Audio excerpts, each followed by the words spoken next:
Boom! What's happening, people? Welcome back to the Armament Factory with yours truly, Big Luch. Sorry, I'm a bit late. I'm running really behind because I've not come from work too long ago, and until I washed, showered, changed, whatever, set up the recording studio.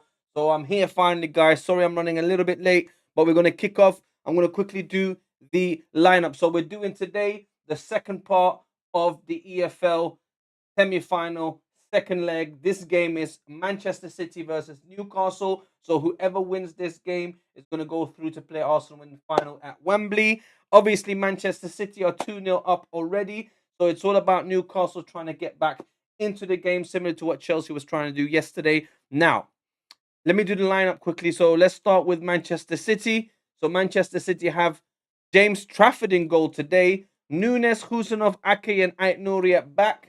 Reinders, Gonzalez, O'Reilly in midfield. Foden, Marmoush, and Semenyo up front. So it's a little bit of a different lineup for Manchester City. However, Newcastle, Ramsdale, former Arsenal goalkeeper, Aaron Ramsdale in goal. Dan Burn, Botman, and Thor at the back as a three at the back, similar to what Chelsea did yesterday. Then Kieran Trippier, Tonali, Ramsey, and Lewis Hall as the midfield. But obviously, Trippier and Lewis Hall will come back into the defense and make it a back five. Then up front, Anthony Gordon, Nick Voltemade, and Willock on the right hand side. So it's a formidable lineup. But again, it's with the fullbacks on either side to either go forward or stay back and help their defense. Now, the game's about to kick off. I hope everyone can hear me. I hope everyone can see me. So, we obviously, it doesn't really matter. You got to play whoever's in front of you. People say, yeah, Arsenal fans, they want Newcastle to win. Not necessarily. We don't always play that good against Newcastle. It's like Newcastle sort of figured, or Eddie Howe has kind of figured out Mikel Arteta. He always knows how to set up against Arsenal. And we won, barely won this season when we played them at St. James's Park. It took a last minute header from Gabriel Magliash to win us that game. It was a fantastic feeling, obviously. However, um, we drew with Man City this season, but we played very well. So it doesn't really matter who we play in as long as we win the final at Wembley. But, you know, we're hating on Man City because they're our rivals. So we're going to hate watch Man City and hope that Newcastle can get back into this game, guys. The game's about to kick off. So let me get the timer ready. And we have liftoff. Right, so it's Newcastle from right to left. City, obviously, from left to right. Let's see how they do today. Phil Foden on the ball right now. Throw in for Man City.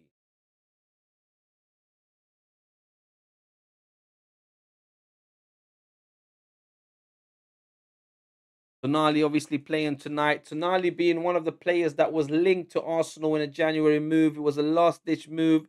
But I'll be honest, as soon as Arsenal made that attempt to sign Tonali, Newcastle shut it down really quick and decided to, close that door immediately. However, in the summer, if Arsenal try to go back in the summer, possibly. Ooh, that was Marmoush with a shot. Gets blocked. Foden now plays it.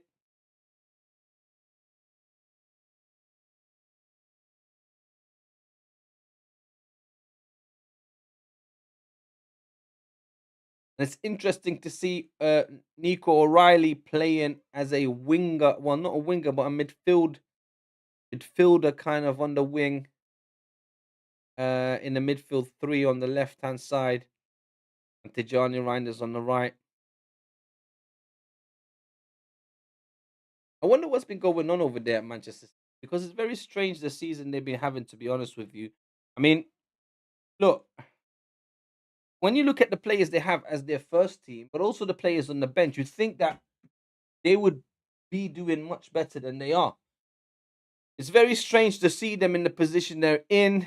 They are obviously in the league title or in the chase for the league title, but they're not their formidable self. They're not what they used to be. They're a shadow of what they used to be. But still, the players they've got are fantastic. Here's Tonali. Voltemada loses the ball. Foden. Tonali now. Loses the ball. Here comes Nunes.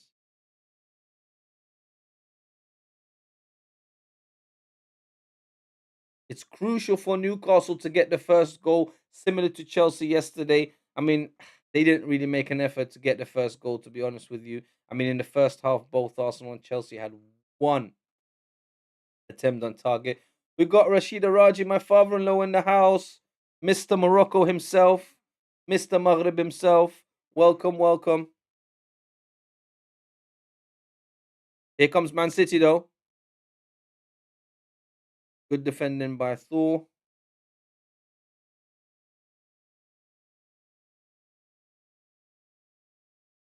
Right, Nico O'Reilly now. Here comes Manchester City. Tijani Reinders. Nico O'Reilly. You know, I always thought Nico O'Reilly similar to Miles Lewis Skelly. I mean, they both play at left back, but it's good to see. Yes, Peekser, we got Peekser in the house. Welcome, welcome. It's good to see that they are trying to push them forward and see how they do in midfield as well. Miles Lewis Skelly, in essence, also started off as a midfielder really and would like to go back into midfield. So we'll see. Peekser says, got to finish packing. Yeah, do your thing, man. Don't worry. Don't worry. Pack, pack, pack, man. You got an exciting weekend coming up. I don't blame you. Enjoy it. You're going to be in the clock end.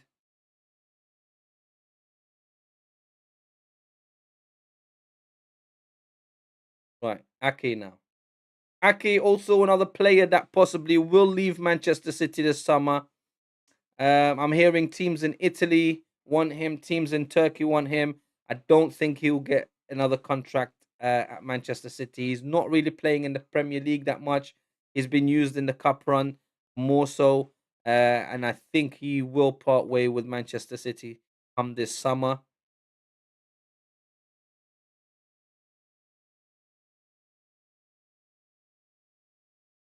Lewis Hall, another one of those players that's been doing great for Newcastle.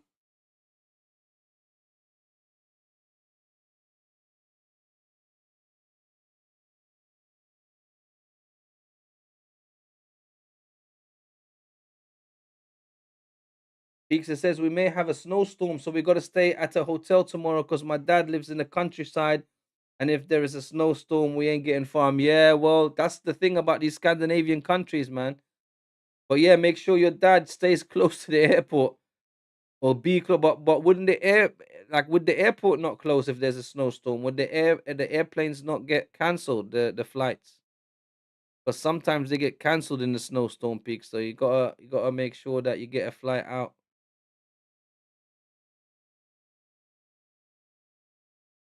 I'm surprised Harvey Barnes didn't start, but I presume he's on the bench. Let's have a look at the Newcastle bench. So Nick Pope, Johan Wissa, Harvey Barnes. There you go. I would have thought Harvey Barnes starts, Johan Wissa starts, but it looks like they want to save them more for the Premier League and they want to just see what Voltemada can do and what Willock can do, and obviously Anthony Gordon. But if that changes, if they do got to make changes, then I presume Voltemada and Willock go off and Harvey Barnes definitely comes on, and Johan Wissa definitely comes on as well. Dixon says maybe. I hope it doesn't, but snowstorm isn't certain, so just hope for clear weather. Well, I'm hoping for you. Fingers crossed, mate. It'll be nice if you guys come, get to watch Arsenal play Sunderland. You'll love it. So yeah, man, I'm praying for you, dude. Here comes Manchester City. Marmouche. Oh, and it's 1-0 Manchester City. How? That was bad goalkeeping from Aaron Ramsdale, former Arsenal goalkeeper. Marmouche. Or was that Dan Burn? Let's have a look again. Dan Burn looks disappointed with himself. It was a bit of a streak of luck for Manchester City, but look, in the first 6 minutes, they got a goal. I don't see a way back in for Newcastle to get a 3-goal deficit back. Peekster says, Jesus. But let's have a look again. Let's see what's happened here. So, Ake plays the ball forward to Marmouche. Then Tijani Ryan gets it from Marmouche, plays a cute ball into him. Oh, it's an own goal.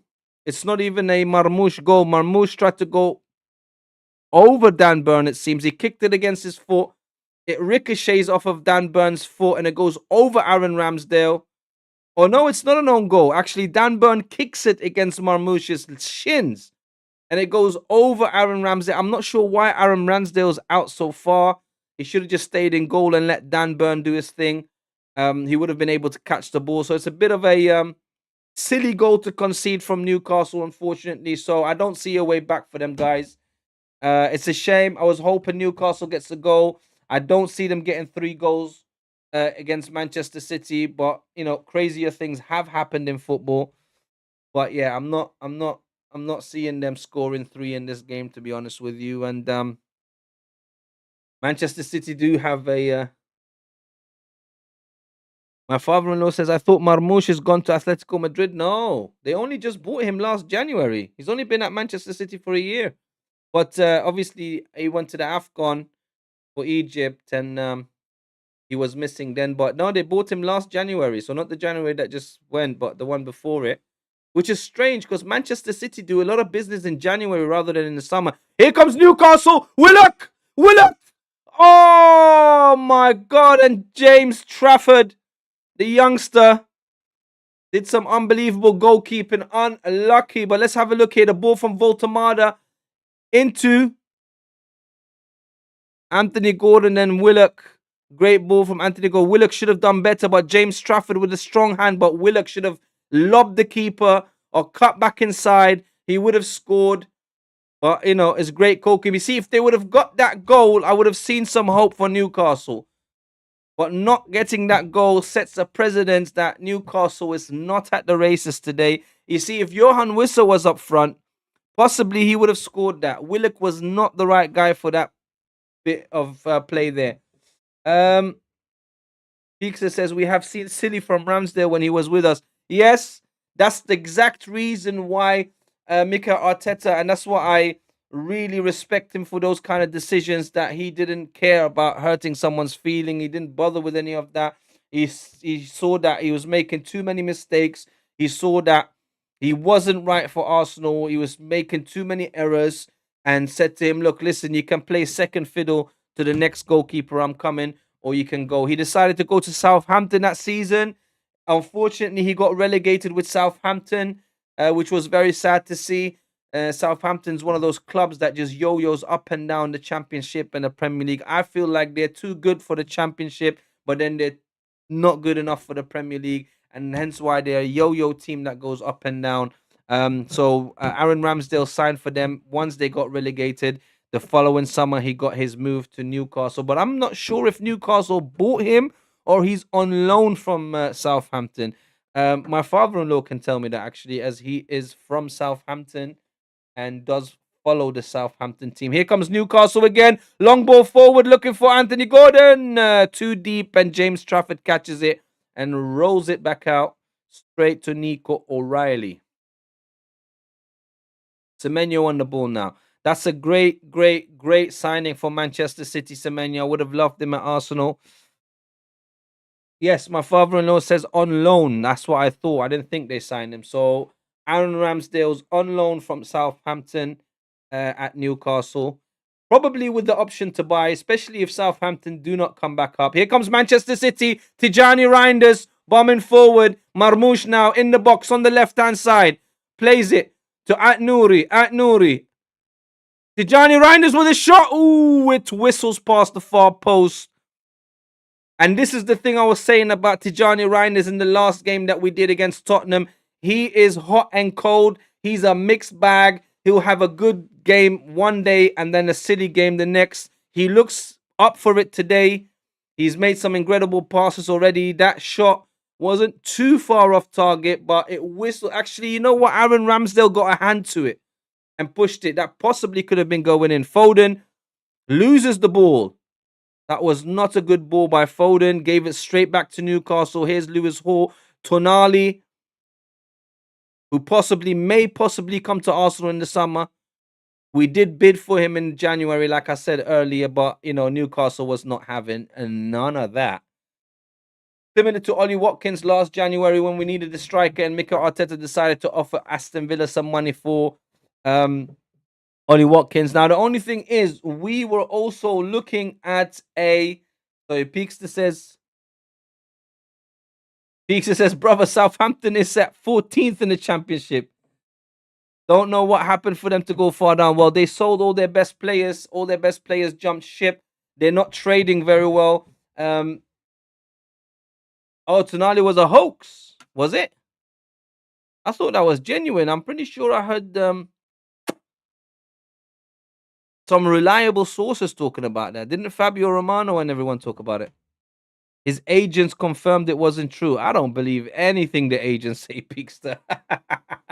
Don't ever believe anything any agent says, because agents are the ones that cause a storm in a cup for their players. If they want to make a move happen, if they don't want to make a move happen, they always, you know, look out for their own first and themselves first. They want to make sure that they get something out of it. I mean, look at the agents for Gyökeres. They were so desperate for him to come to Arsenal, probably knowing that he's not really that good, but desperate to get him to Arsenal that they literally took a pay cut themselves, the agents, to get him to Arsenal. Imagine that. You know, which agent have you ever heard do that? Say to the club and the player, you know what, I'm going to take a pay cut just so that my player can come to your team. That's ridiculous.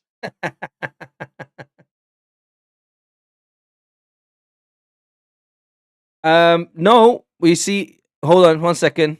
Oh no, Newcastle. But no, that's not true. The reason why Arsenal went in is because Mikel Merino has broken his foot, Peakster, and obviously we need an extra midfielder, because as you can see, sometimes he brings on Mikel Merino to solidify the defense to kind of play as a holding midfielder, or he wants him as a box to box and keep Declan Rice to preserve energy. So we do need another midfielder, and that's why they tried to get Tonali, because Tonali, according to Paul Scholes, is better than Declan Rice, which is obviously untrue.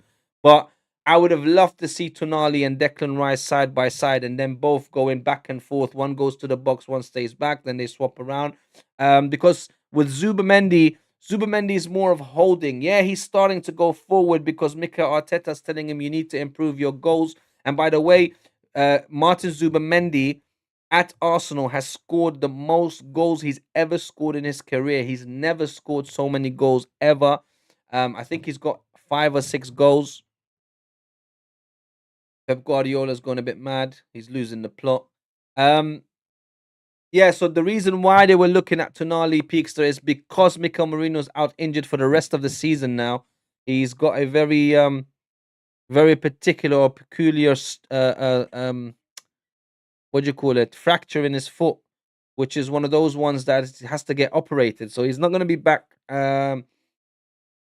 until the next season. So that's why the whole Tonali thinking. At that point, I'd go for Hoylman. What? Julman instead, man, electric, and he's a gunner. Yeah, the one at Sporting Lisbon you were talking about, the Arsenal fan.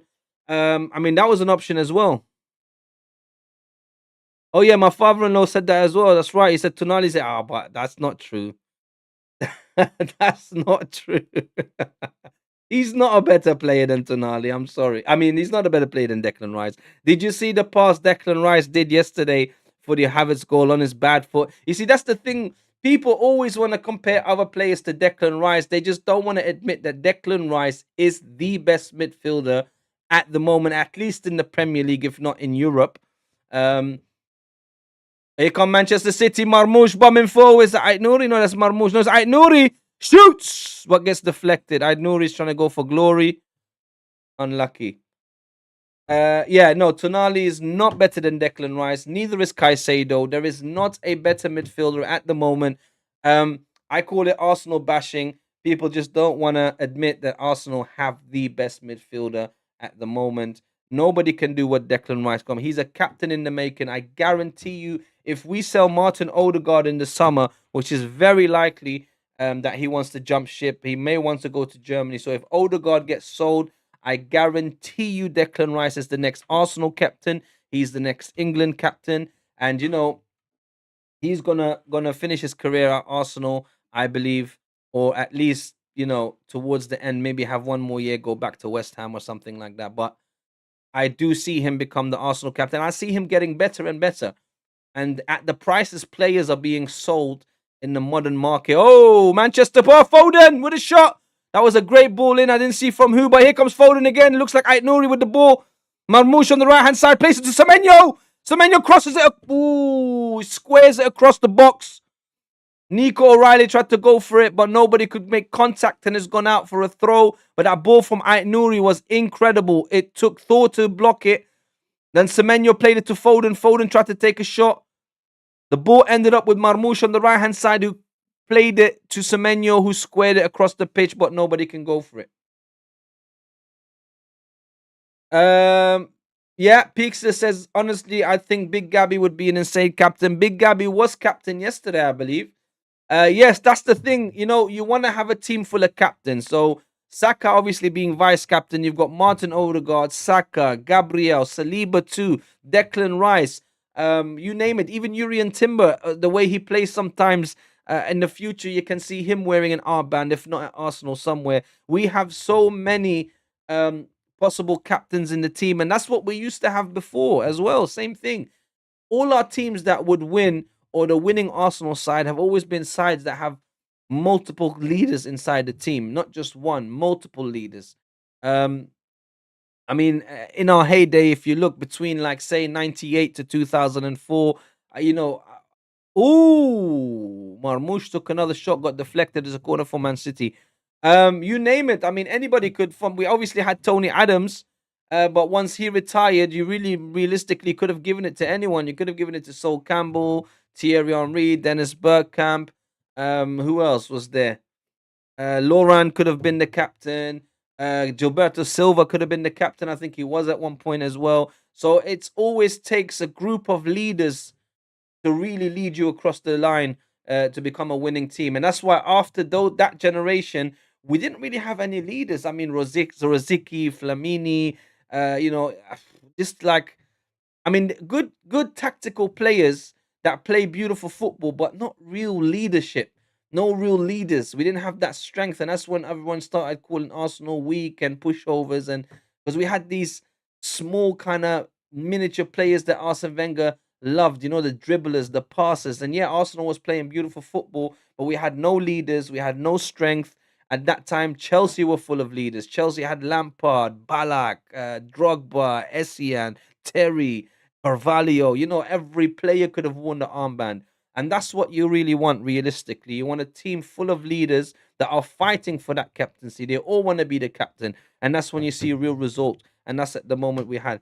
Fabregas as well. Yeah, Fabregas, he could have been the captain. But again, another one of those players, which, look, Fabregas is doing absolutely fantastic at the moment at Como. I believe him and Thierry Henry have an actual stake in that club. They own part of that club. But he's the manager there. And apparently he's leading that club. Here comes Newcastle. Anthony Gordon. Oh, my God. James Trafford with another spectacular save from a shot. Anthony Gordon was there one-on-one. The ball came in from a header from Dan Burn, then put on forward by Willock, and Anthony Gordon tried to nutmeg James Trafford. I think he tried to go, he tried to go in between his legs. He couldn't. Unfortunately, that's the second Newcastle chance. Newcastle could have been up 2-1. They have a corner now. It's very unfortunate. But I tell you what, if they turn this game around, here comes the corner. No, when it goes out, it gets headed out. It's still with Newcastle, though. Lewis Hall now plays the ball back into the box. Tonali heads it, but straight to James Trafford. That's two great saves from James Trafford. Because the pressure is off on him, because I'll be honest with you, James Trafford, before Manchester City bought Gianni Donnarumma, they actually bought James Trafford back. So James Trafford was a Manchester City goalkeeper that they then sold. Who did they sell him to? I think Middlesbrough, or one of the championship teams, or one of the teams that were, getting relegated. I forgot which team it was, to be honest. But they sold him. Then in the summer, they got rid of Edison, obviously, and they needed a goalkeeper. So they brought James Trafford back. James Trafford was not ready at that time. Although they brought him back, he started making a couple of mistakes. He wasn't comfortable. The back four wasn't comfortable with him in between the sticks. So quickly they moved and got Donnarumma. As soon as they found out that Donnarumma was available, they didn't hesitate. So they literally bought two goalkeepers, and their main goalkeeper was supposed to be James Trafford. Now, if you look at James Trafford now, with no pressure, with him not being the number one at Manchester City and having the freedom of being 3 goals up, you see him play much more comfortable, with much more confidence and much more composure. Burnley, that's it, Burnley. I knew they sold him to someone. I forgot who it was, but they sold him to someone and then they bought him back. So yeah, they must have bought him back from Burnley. But you see, in this game now, with the 2 saves that he made, obviously there's some luck to it, but you can see he's much more comfortable in between the sticks rather than the beginning of the season. He was making a lot of mistakes, a lot of mistakes. Oh my god, I need to update the score, dude. Why didn't you tell me to update the score? They sold James Trafford to Burnley for 17 million euro and bought him back for 31. Well, there you go. Do you know why Man City are able to do that? Man City are one of those dodgy state-owned clubs. What they do is the owners of the club, they own other companies. And because they own other companies, they get those companies to sponsor the club and just pour money in the club. So he can put his own money into those other companies, and those companies say, well, we're sponsoring Man City, so we're giving them an extra 150 million, or we're giving them an extra whatever million. So that's how they're kind of going around the yeah, it's all oil money, obviously, but that's how they're going around the financial fair play rules. Obviously, all these clubs are doing dodgy stuff. Barcelona, the other day, I don't know if you heard, Barcelona got caught out in Spain, apparently from 2002 to about 2000 and I don't know 13 or something like that. They've been caught paying La Liga referees. It's a big thing now, a big scandal over there in Spain. Been caught out paying referees under the table. Especially during the time Ronaldo was at Real Madrid. So yeah, you can't trust any of this, even if it's not oil money or it's Arab money. It's look, even in Spain, Barcelona with these dodgy, like big clubs are just dodgy. They find ways to do corrupt things, and that's why now UEFA and FIFA, but even UEFA and FIFA themselves are corrupt. So can you really trust anybody in football? I mean, look at Chelsea buying players and putting them on 8-year contracts to justify signing them for all that money and spending all that money. They can just say, "Oh, but we're paying in installments, though. It's not like we recoup that money." And to be fair, they do with some players. I mean, they do trade. I mean, we paid more for Madueke than they paid when they bought him from Feyenoord. I think it was PSV. Sorry, it was at. We paid more than they did when they paid it, bought him from PSV, and also Kepa Arrizabalaga as well. I know we only paid 5 million, but they probably got him for like 1 million or something. So they do make profit on the players they sell. Whereas in Arsenal, we the other day sold Zinchenko for 1.4 million to Ajax, and I remember at the time we bought him for not crazy money from Man City, but we paid a bit good bob. Anyway, here's Foden. Phil Foden on the ball with plenty of space. Cute ball into Semenyo on the right-hand side. He's in the box. He's got Lewis Hall and Dan Brown with him. What is he going to do? He plays it to Foden again. Foden plays it to Marmoush on the right-hand side. Semenyo in the box, Foden. Great passing play by Manchester City. Nico O'Reilly loses the ball, but they get it back now. Ait Nouri.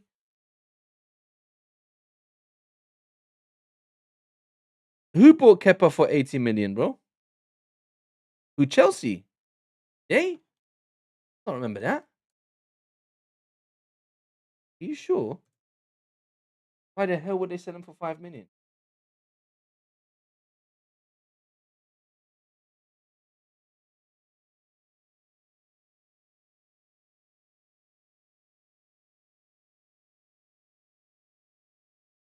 Yeah, 72 million pounds, 80 million euro. You're right. I didn't even know that. I thought they bought him for cheap. That really went past me. I didn't even remember. I don't even remember that. So wait, they bought him for 80 million and then sold him to us for 6-7 million euros. That's some bad business.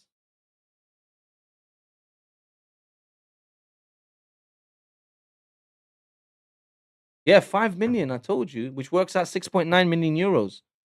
That's why that I don't remember. I'll be honest. I actually thought they bought him for peanuts and sold him for a profit to us. Yeah, that was crazy. I don't know how they got away with that. That's ridiculous. That's some bad business. And that's coming from a company like Blueco who's an investment company. You'd think that they actually, do better business than that. But you never know. Anyways, a free kick for Newcastle. Um, I'd say a dangerous area, not too dangerous, but somebody definitely Tonali, Trippier. Yeah, that's right. I do remember that they loaned him out. You're right. But I think what it was, that was one of their first signings. I think alongside like Raheem Sterling, like when Blueco took over from Roman Abramovich. I think Kepa wasn't he like one of the first signings really that they bought. I mean, it's so long ago. I don't even remember. Looks like Kieran Trippier is gonna take it.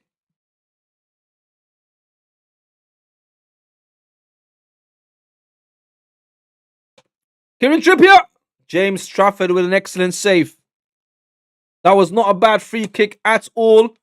Well placed over the. He got it over the wall and dropping back. That was an excellent free kick by Kieran Trippier. Unlucky James Trafford saw where it was going. Here comes Tijani Reinders. Semenyo. Semenyo shoots. Ooh. Oh no. Marmoush gets a second goal. My God, this game is over. End the stream now. 2-0 for Manchester City on the night. 4-0 on aggregate. This game is over. Stick the fork in Newcastle. They're done. They're cooked. They're finished. Adios, amigos to the Magpies. Marmoush with 2 goals. That will please Pep Guardiola. He's been struggling with players getting goals. No Haaland as well. It's good that other players are getting on the score sheet. But look at the run from Phil Foden and the play from Semenyo. Sensoon's in the house. I'm not sure who you're clapping. We're not supporting Man City. Cute little ball from Tijani Reinders to Semenyo. Semenyo then, I don't know if he was trying to shoot. No, it looks like he was trying to square it across the pitch. A Chelsea defender was, I don't know who, I can't see, but I mean Chelsea. Sorry, Newcastle defender. Who was that? It looks like Lewis Hall. Was it Lewis Hall? No, it wasn't Lewis Hall. Oh, Kieran Trippier. Kieran Trippier tries to then defend the ball, get it away from the goal. It just went sky high, and Marmoush is there. He's not going to miss from that distance. He's at the back post. Thank you very much. Tap in with the head. Look at that. Look at that. Kieran Trippier tried to play it up. I mean, he tried to get it out of the way. Aaron Ramsdale couldn't come in quick enough. Pep Guardiola is going crazy. It's 2-0 to Manchester City. This game is over. It looks like Arsenal are going to Wembley to face Manchester City. It's going to be a clash of the Titans. It looks like everything this season is going to work out between Arsenal and Man City. Honestly, I wouldn't be surprised if the FA Cup final is going to be Arsenal Manchester City. I would not be surprised if the Champions League final could be Arsenal versus Manchester City, and obviously the league title is going to get decided between Arsenal and Manchester City. So our rivals this season is definitely Pep Guardiola and his City boys. And with their new January signings of Mark Guéhi, Semenyo, I mean, look, they look like a formidable outfit, but they are a mixed bag as well this season. They keep losing and drawing and dropping points. But then again, we keep on allowing them back into the race as well. It's not good. Sensoon says, I think 3-2 to Manchester City. What you mean, like as in tonight on the night? Because they're already 4-0 up. This is the second leg. And they already had 2 goals from the other game in St. James's Park. But on the night, I don't think Newcastle are going to score, to be honest with you. I don't see them scoring. It's looking very, very, very... That's another goal for Manchester City. Tijani Reinders, my God. Newcastle are in for a drubbing. They're getting battered. They're getting cooked. Dan Burn doesn't know where he is. He doesn't know what's happening. Willock looking around. Aaron Ramsdale He's not happy. He looks like Newcastle going to send him back to Southampton and tell them, bro, stay in the championship because you're not ready yet. Unbelievable. Newcastle are all looking at each other. They don't know who to blame. It's 5-0. It's 3-0 on the night. This game is over. Eddie Howe, bless him. I feel sorry for him. He's an excellent manager. He's done a wonderful job at Newcastle. Right, it all started from the Manchester City half. Phil Foden played it out to Tijani Reinders, who bombed forward from his own half. Running. Played it into Semenyo. Semenyo kept running. Saw Tijani Reinders, left it for him. Boom, Tijani Reinders placed it in the bottom corner. Pixar says, I think they're Tottenham in disguise. Well, they can't be, because Tottenham drew with Manchester City. Tottenham took points from Manchester City. Yeah, they might be Tottenham in disguise from the first half, but not from the second half. Solanke, who is an Arsenal fan, whose dad is an Arsenal fan, he did it for us. He got Manchester City to drop points. Oh my God, this is crazy. It's 3-0 to Manchester City. Let me update the score. So 2 goals from Marmoush, one from Tijani Reinders, and this game is over. For Newcastle to get back into the game and just for them just to take it to extra time, they need to score 5 goals. Who's scoring 5 goals against Man City? Only Fulham. I mean, Fulham nearly did it. Who's going to throw the final? Peekser says, well, he's just going to throw the final. What do you mean, who? Here comes Semenyo and Manchester City again. On the right-hand side in the box, Semenyo. Willock. Semenyo wants a penalty. Willock tackles him. Semenyo wants a penalty. Ref says no. Semenyo just gets up. Voltemada now. Lewis Hall. Tonali. Voltemada. Gets his shirt pulled. Referee says advantage. Anthony Gordon. How are you going to pull a player's shirt right in front of the referee like he's not going to say nothing? Willock. Tonali. Willock. Anthony Gordon. Tonali. I mean, look, Newcastle still going for it. They haven't dropped their heads. They're like, you know what? We get 2 goals in this half, 3 goals in the second half. Who? Semenyo? Yeah, nah, he won't throw the... Nah, he's a professional, dude. Nah, nobody's going to do that. No one's going to do. You're going to want to win the final, man. I mean, look. I used to always think when I was younger, for example, and I wanted to be a football player. Well, hold on. Free kick for Newcastle. I always said if I was a football player, for example, and I was playing at some, I don't know, mid-table team or bottom team or championship team, if Tottenham came in for me, don't think I would hesitate to sign for them if the money was right and I was get to play in the Premier League. I don't care who I support. Pixie says, I know, just want a damn trophy. Don't worry, bro. Don't stress. It's coming. It's coming.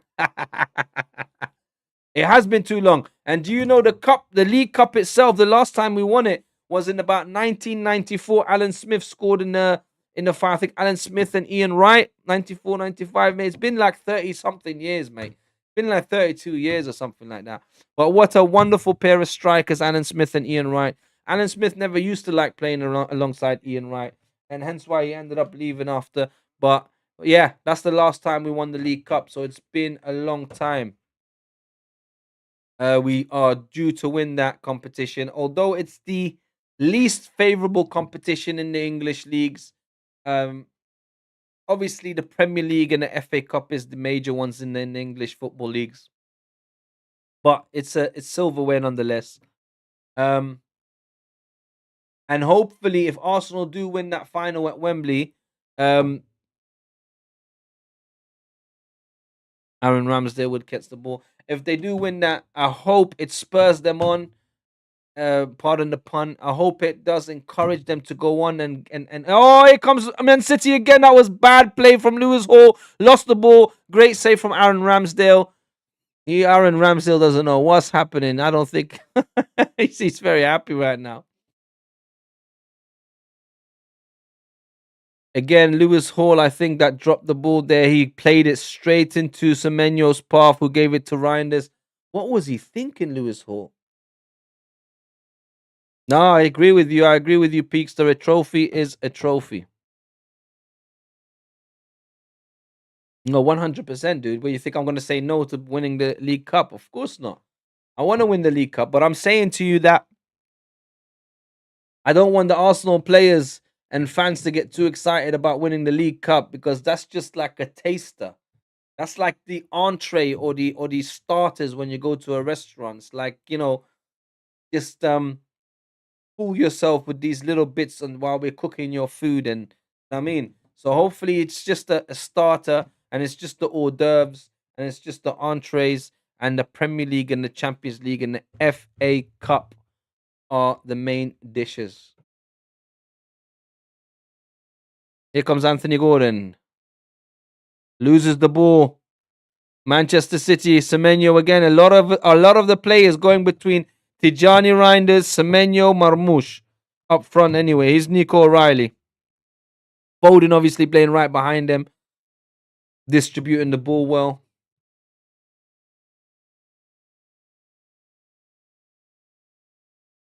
Peaks says it's the beginning of the end of the project. Don't say that, dude. It's the beginning of the winning side of the project and the start of the winning era. That's right. It's the start of the Arsenal dynasty. Hopefully, we are going to dominate in the next 10 years, similar to how Manchester United dominated in the 90s, Chelsea dominated in the 2000s, and then Manchester City, who dominated from 2010s onwards, and then Liverpool in the last couple of years with Man City as well. Hopefully, this is going to be the changing of the guard when it comes to the Premier League. We are due.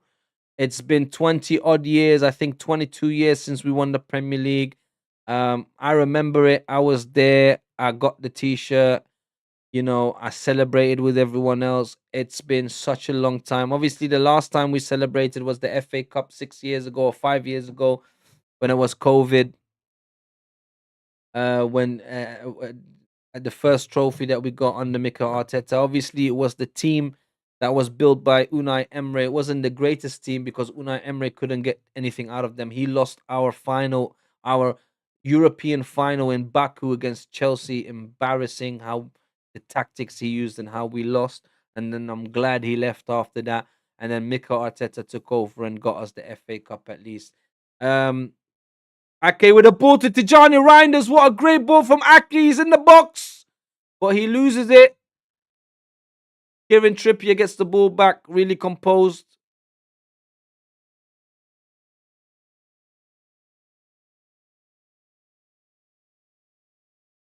Right, we're 5 minutes away from halftime, guys.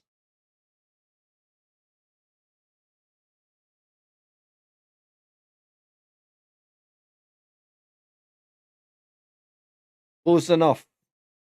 I don't really like Husanov, not as a person. I don't really like him as a defender. I don't know. I'm not really sure about him like that. I'm not. I'm shocked. Manchester City went in for a player like that, and they favor him over Ake in the Premier League. It's very strange. Maybe because he's much younger. I don't know. I think Ake is a much better defender than Husanov.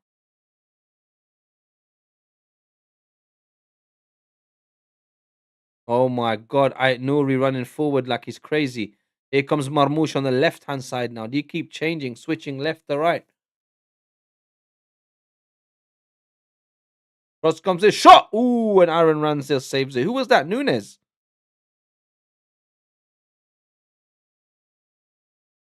That Botman. No, what was that?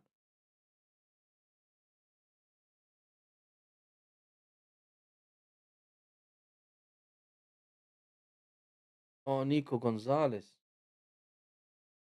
Anthony Gordon is down. That's another player that's linked with Arsenal.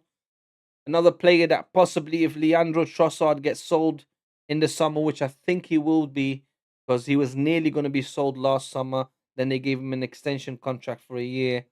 Uh, yeah, maybe 2 years. I don't know. But I believe he may get sold in the summer, and Arsenal will go in for Anthony Gordon. And Anthony Gordon on the left-hand side will be very good for Arsenal, and then he can rotate between him and Martinelli, I suppose. There's Harvey Barnes. Looks like they might put him on instead of Anthony Gordon. Harvey Barnes is another player that I really, really like. I think he's got a bright future. Um, his ceiling is sky high, and I'm pretty sure Man United, Man City, Chelsea, they're all going to be looking at Harvey Barnes in the summer. It's all about whether Newcastle are able to maintain and keep their players. I mean, Eddie Howe is very good at convincing his players to stay. The only thing is that if they are not in the Champions League next season, these players have had the taste of Champions League. They've had the taste of those European nights. They're gonna want more of it. They're gonna want the bonuses as well. So I wouldn't be surprised if a few of the Newcastle players will leave. Anthony Gordon coming off now, Harvey Barnes coming on. That may change the game. I don't see Newcastle getting anything out of it, but it may change the game. Newcastle may get 1 or 2 goals. Harvey Barnes is a fantastic footballer. Him, Elliot Anderson. There's this young group of English talent that's coming right behind this group that they already have. Like the Elliot Anderson, the Harvey Barnes, the Anthony Gordons, like really, really good, talented young English players. Marmoush in the box by himself. Aaron Ramsdale again coming out way too far, man. That's way too dangerous. Oh, he was offside. Aaron Ramsdale still doing the same rubbish. He's too comfortable, too confident. He thinks he knows what he's doing, but Haaland on the bench. Haaland probably thought, I wish I was playing. I would have had 10 goals by now. This absolute alien. This Terminator. Violator. Menace. Menace. Menace. The Norwegian. I don't know what to call him. The Norwegian Thor. He must be Thor in disguise or Odin or something.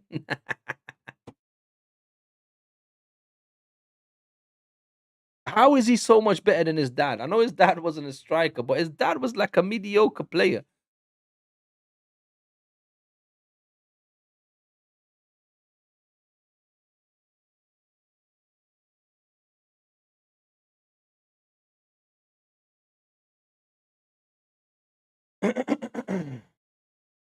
Right.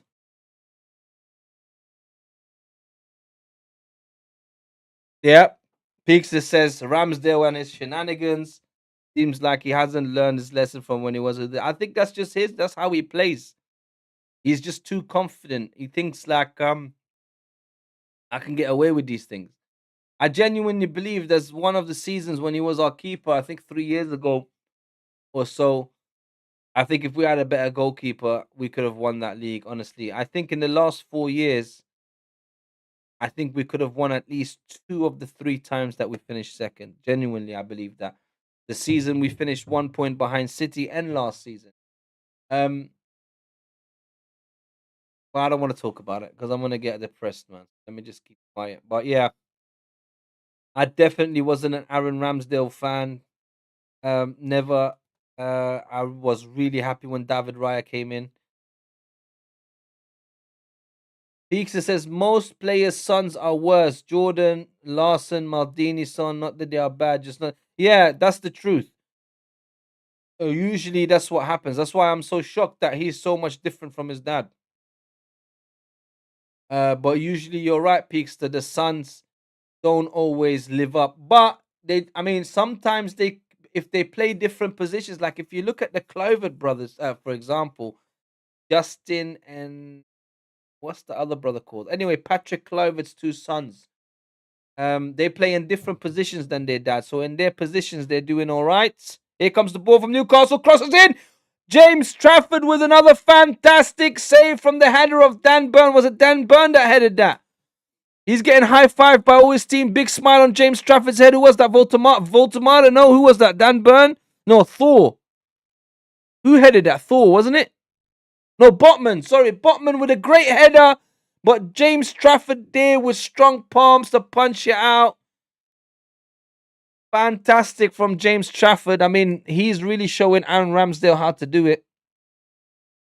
Newcastle will get handball. Surely. No handball. What's the ref saying? He's saying he kept his hand to his chest. What's that mean? I swear to God, it looks like a handball, man. Back heel from Lewis Hall. Ah, come on, man. That's a handball, man.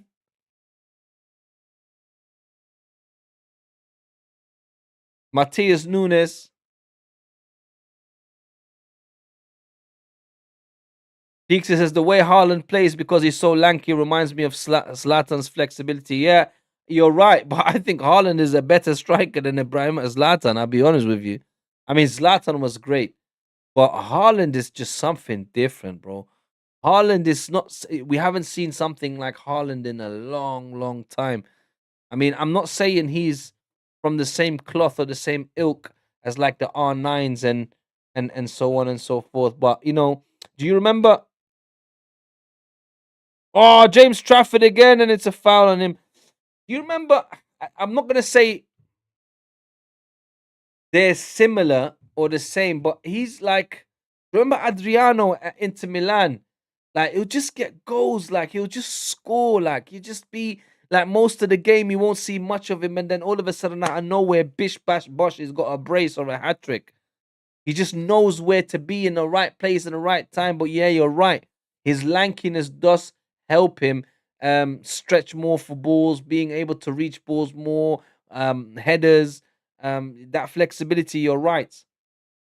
But if you ask me to choose between Zlatan and Haaland, I'll take Haaland, mate. Peaks says Zlatan was an icon, especially his goal against England. Yep, in the Euros, I believe that. Yep. It's halftime, guys. Yes, Peaks, that goal was fantastic. I think it was what's his name that was in goal? Hart that was in goal. And yeah, he's got a couple of those iconic goals. He got one against England. Ronaldinho has one against England as well in 2002 in the World Cup. Maradona's got one against England. Maradona's got two against England in the same match. He's got that one, the famous one, when he runs through the whole team and Terry Butcher, he can't get to him. And he's in the same game, he's got the hand of God, obviously. So yeah, a lot of iconic players have fantastic goals against England. It's sad, but it's true. But yeah, Zlatan Ibrahimovic definitely was an icon of the game. Unfortunately, he was never able to win the Champions League, and that's to his own detriment because although a lot of people would call him arrogant, but he would say it's confidence. But there was something about him that was a bit disrespectful at times. Like when he came to Arsenal, for example, and he was told to go to do a trial, just like every other player would be asked to at Arsenal when they first come. And he was young; he came fresh from Ajax, and he turned around and told Arsene Wenger, "Zlatan doesn't do trials." Well, then sod off, then innit? And we're not gonna take you. I mean, it's like that little bit, and that was at a young age. That streak of arrogance was really detrimental to him because guess what? He was at Inter Milan and he was loved at Inter Milan. Jose Mourinho came, and Jose Mourinho had a particular type of way of dealing with players and playing them, and he started clashing with Zlatan.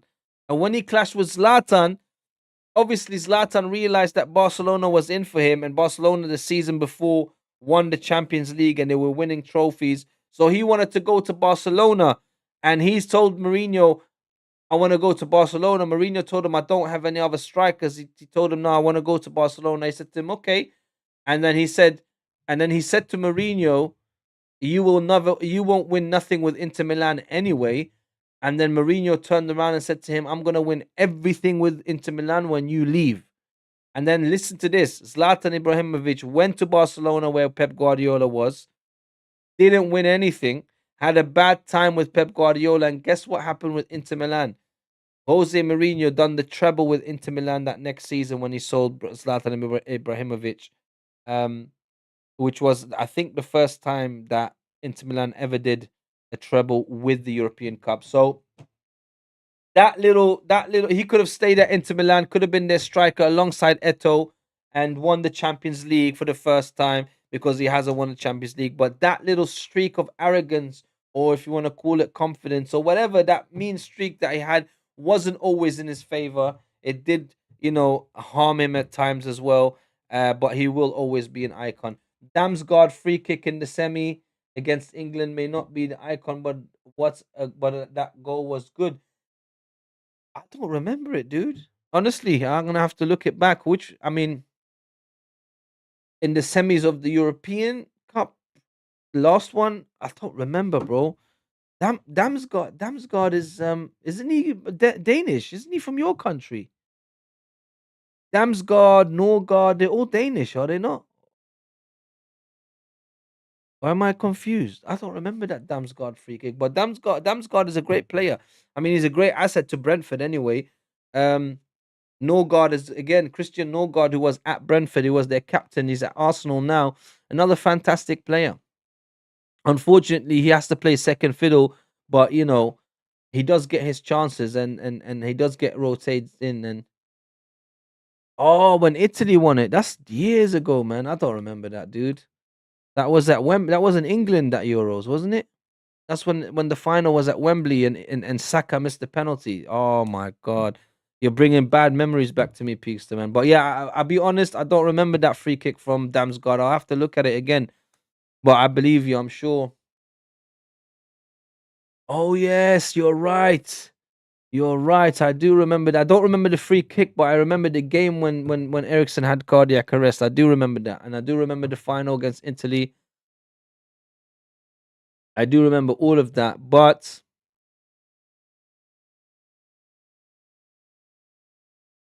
sorry, but I don't remember that free kick. I'm gonna have to look at it again. Um, but yeah, that was great, great, great Euros. Unfortunately, England should have won it, but didn't. Oh, so sorry. Right, this game is pretty much over, guys. I mean, it's half time, but it looks like it's Man City going to Wembley again.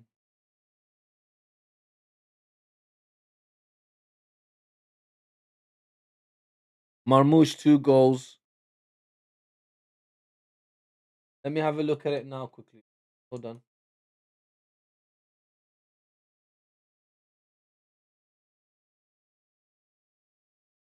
Bidi bidi boom boom bam bam beam. Bidi bidi boom boom bam bam.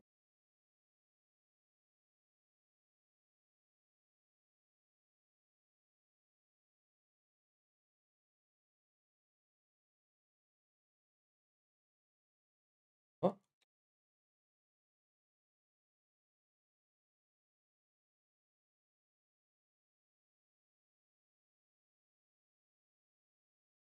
Have a quick look. Let's look. It's a, it's a, it's a, it's a, it's a, Look at him it's a watching it now. super! Boom. Goes over Harry Kane's head. Then it comes back down. Yeah. And Pickford couldn't do nothing about it. That was a fantastic free kick. Fantastic. I'm gonna look at it. Trukket en lille smule tilbage, det han rammer der, 1,5 til 2 meter ned. Det er Say it, man. It's a, 2.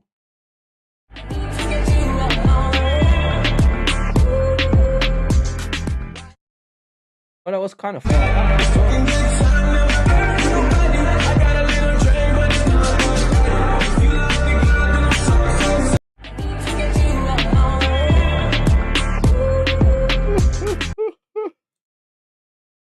Yeah, Peaks, I just saw it. I don't remember it, but I just saw it again. What free kick was it? Great, great.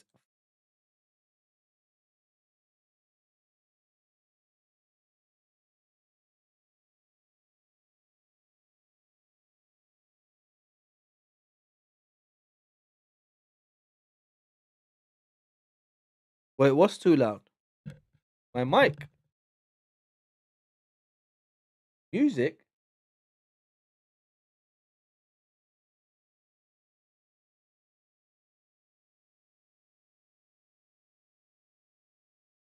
Well, look.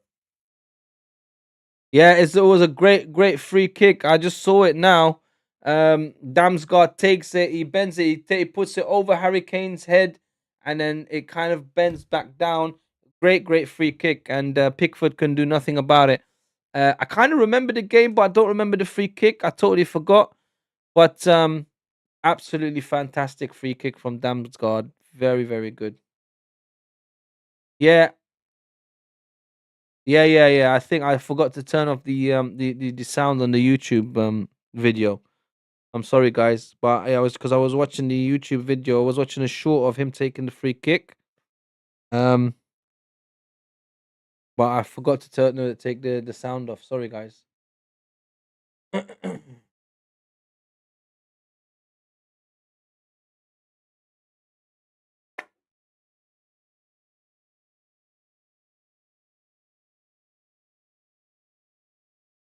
Why does Tijani Reinders celebrate like that? That someone else does that. Who does that? Who else does that? A few players are doing that. They do this. Don't understand it. Don't get it. Right, I think I want to go quickly make myself a cup of tea, guys. A fancy cup of tea. I should be back for the second half. Well, yeah, I should be. Let me go quickly make myself a cup of tea and come back. Pixar, don't go nowhere. I'll be back.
Peak says, I'm going to finish backing. And when I come back, Newcastle have better scored 5 goals. Yeah, doubt that, dude.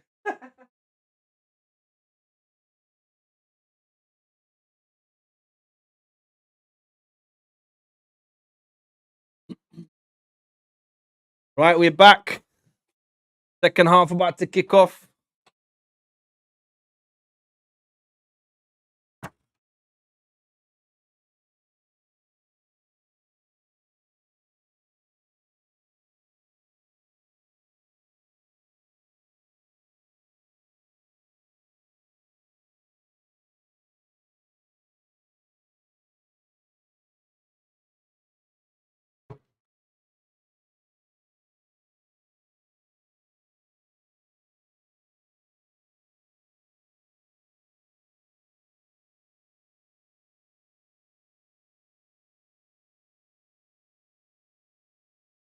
Oh, looks like Alanga's been put on. Johan Wisser's been put on. Newcastle are going for it. I doubt they can get anything out of it, but oh, Wilson's been put on as well. Ooh.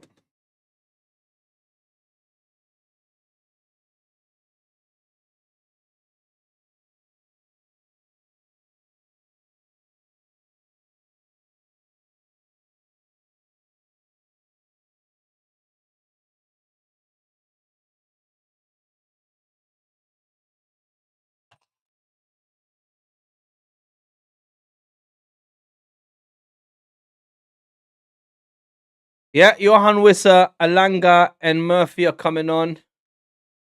And Man City putting on a youngster. Who are they putting on? I've never seen him before. Who's that?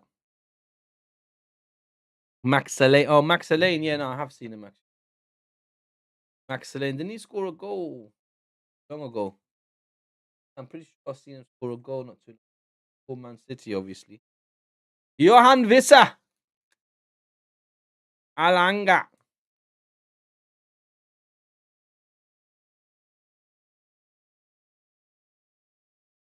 Alanga. Alanga.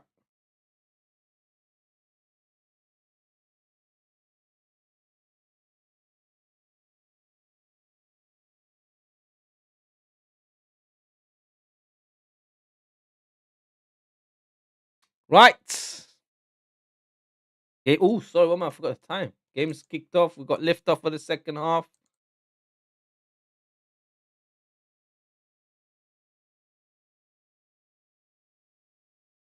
Go.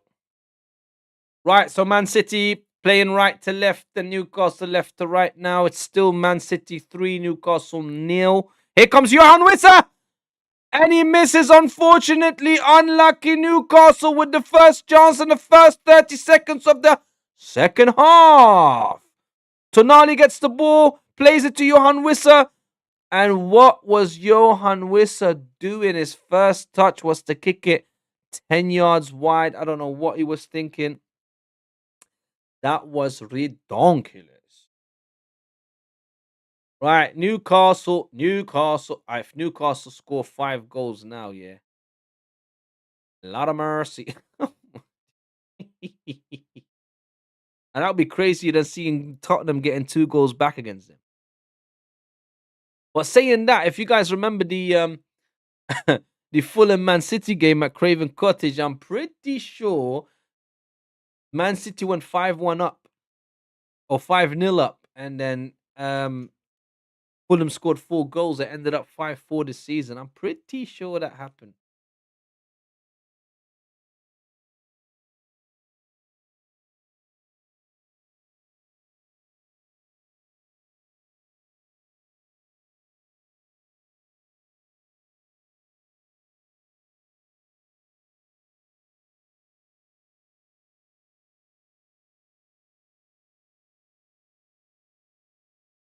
Zamana, waka waka,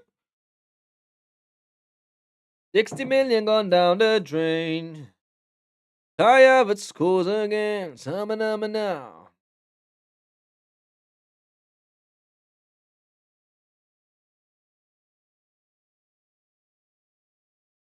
James Trafford with a long ball forward. Kieran Trippier plays it straight back to Man City. Back four.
Nico O'Reilly now playing it back.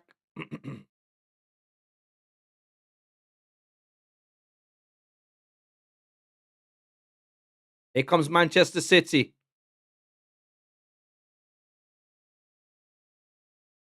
Marmoush. Steve Nunes. Phil Foden. Nico O'Reilly. They're edging closer to the Newcastle box. O'Reilly again. Gonzalez.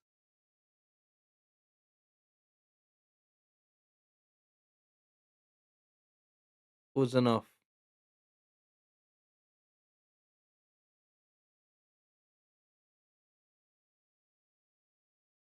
Kieran Trippier plays a long ball forward looking for Johan Wissar. Busanov, great defending, gets the ball back. Ball gets played all the way to James Trafford. Here comes Nico O'Reilly again. Kieran Trippier gets fouled.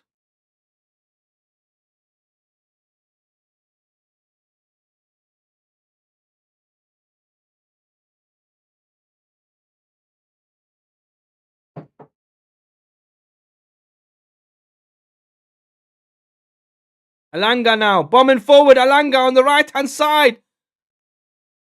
Ooh.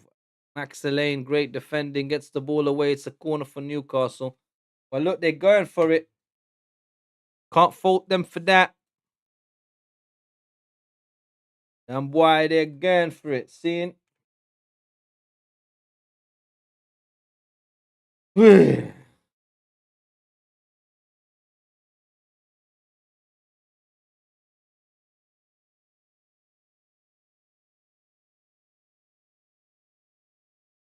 Newcastle Tonali with a cross in, but James Trafford catches it cleanly. This game is over, guys. It's game over. Game, set, match.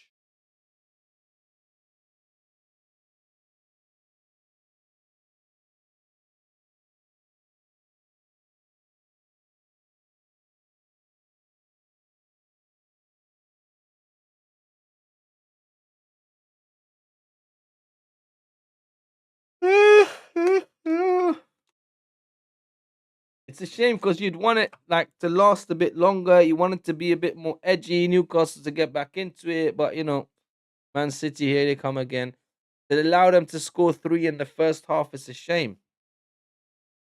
I'll be honest, I did expect more from Newcastle, but this is the kind of season they're having. I don't think they can compete on 4 fronts. I think it's just too much for them. They just don't have the strength and depth to be able to compete on 4 fronts. To last that long in the League Cup. I mean, this is the trophy they won last season, but I don't think they were in the Champions League last season. The season before that, they was in the Champions League, if I'm remembering correctly. That's when they beat PSG at home when Mbappe was still.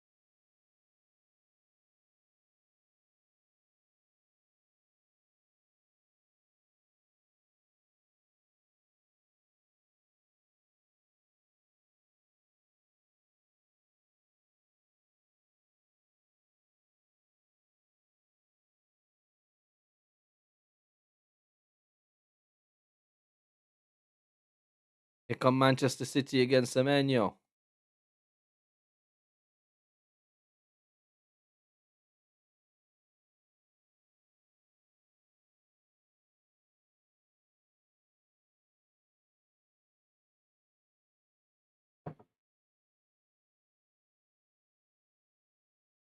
No penalty. Tijani Reinders fell in the box. He wanted the penalty. Referee says, hell no.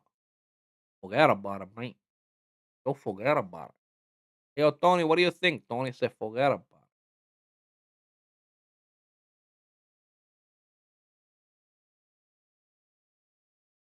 Long ball forward again, looking for Johan Wissa. They're just going to play long balls now, looking for the strikers up front. They're not going to bother with nada.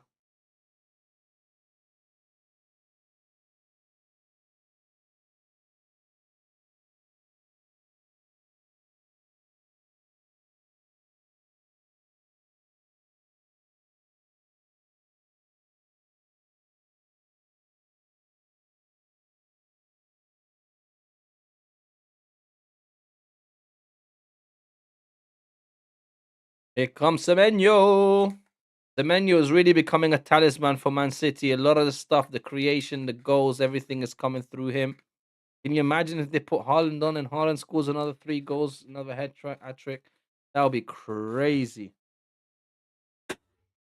Long ball again, looking for Alanga this time. You have to feel sorry for Eddie Howe. Eddie Howe is a fantastic manager. I wouldn't be surprised if he gets a, a one-time shot at managing a big club. I mean, he's coming up to like 800 Premier League games managed. You know, that's not too shabby. Like that's really really good. I mean, he's only like 200 or 200 and something away from Pep Guardiola. And obviously, he'll stay in the Premier League much longer. I doubt he'll go and manage abroad. Maybe he gets the Man United job. Maybe he end up getting another big job. Maybe he'll end up at Liverpool at some point. You never know. Here comes Newcastle. Elanga. Oh, he tried to keep you up the ball. Ah, Newcastle. That was dangerous. That was dangerous from Thor. He plays to Kieran Trippier now, but Marmoush was nearly in again.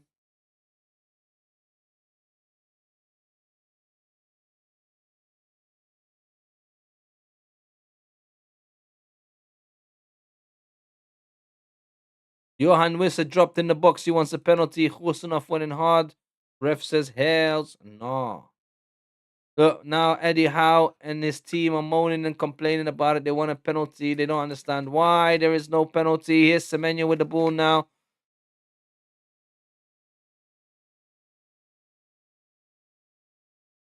Marmoush chasing the ball. Or is that Nunes? Phil Foden.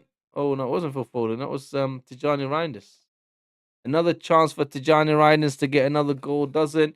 Ah, here comes Newcastle complaining to the ref. The ref says, I'm talking to the referees upstairs. Let's have a look at this. Is it a penalty, though? Oh, no, wait. That's the Tijani Reinders chance. That's not what I'm talking. Not what I'm talking about, mate. It's not what I'm talking about, mate. What are you talking about?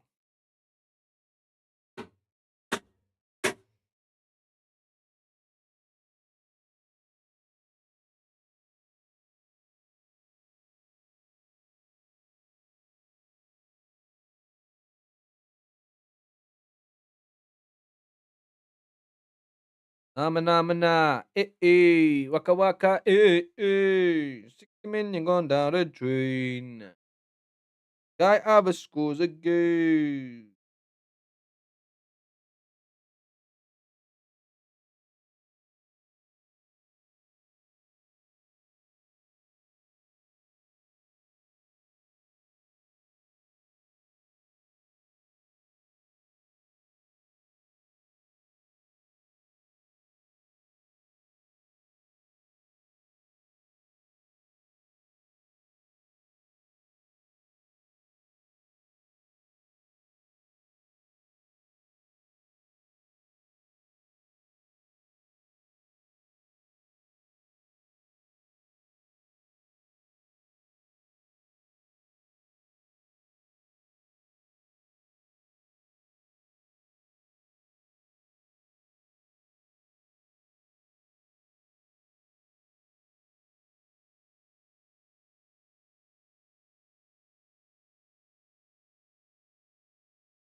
Newcastle nearly lost the ball in their own box. Kieran Trippier, Thor. Tijani Reiners get the ball back. No, Newcastle don't lose it. They keep the ball.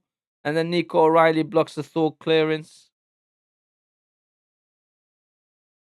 Well, it's 58 minutes. We're not far from the hour mark, but this game is gone dead. First half was better. I mean, was. If only Newcastle could have played like this in the first half, I don't think they would have went 3-0 down. Here comes Johan Wissa. I'm not sure why these players didn't start. Man City's next 6 fixtures: Liverpool away, Fulham home, Salford home, Newcastle. Salford, what? Gary Neville Salford. Oh yeah, it is. The ex-Man United players, their team, Salford FC.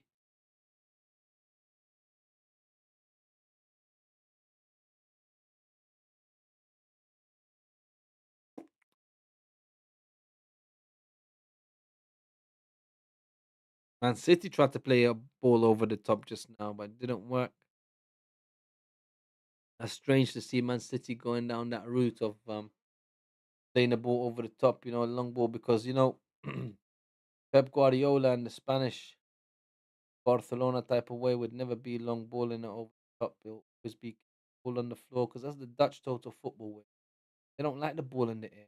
They like the ball on the ground, passing it to each other, 1-2 touch football. That's the most beautiful football. Great steal by Alanga, but then you lose.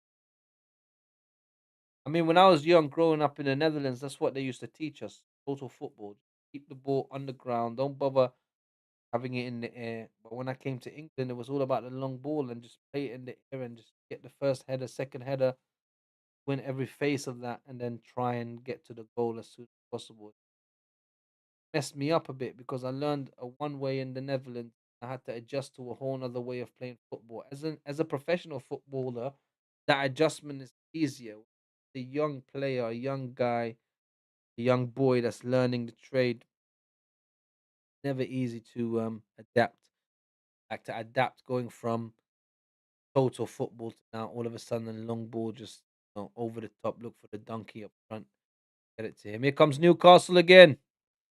Semenyo clears the ball now, only to as far as Tonali, who kicks it back into the box. Here's Newcastle. Thor with a shot, but it goes way too wide.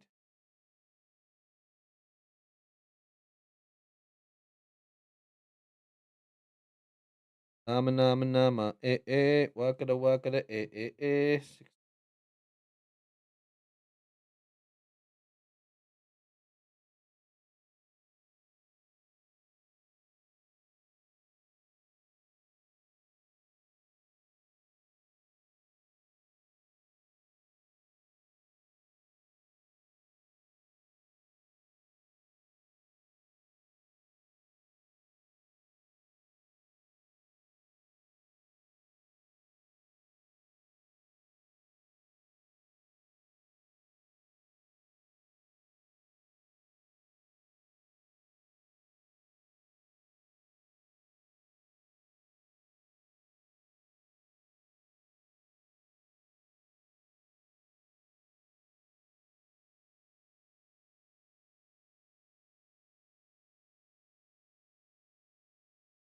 Here come Newcastle. Alanga got Kieran Trippier with him, but he plays it back towards Thor.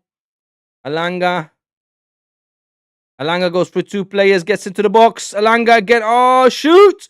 Great goal by Alanga. Newcastle got 1 goal back. Come on, get the ball, get the ball, get the ball. Can they score another 4 goals? I doubt it. If they do, pigs must fly. I said the same thing about the Tottenham game. That was great play by Alanga. That was an individual goal. He was on the right-hand side by the line. He goes through 2 players, then past the third one, Nico O'Reilly, then takes a shot, bends it into the corner. And that's why I said, why wasn't these players playing from the beginning?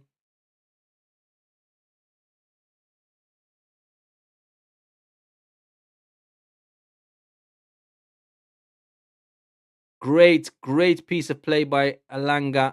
He deserves it. Right, let me update the score. Man. 3-1, son. talking about? Right, they need 4 more goals, Newcastle, just to take it to extra time. Can they do it? Peaks is packing that took the wind out of me. How much are you packing, dude? Surely you're just bringing a small bag with you. How much are you packing? How long are you staying in London for? Are you staying for a long time?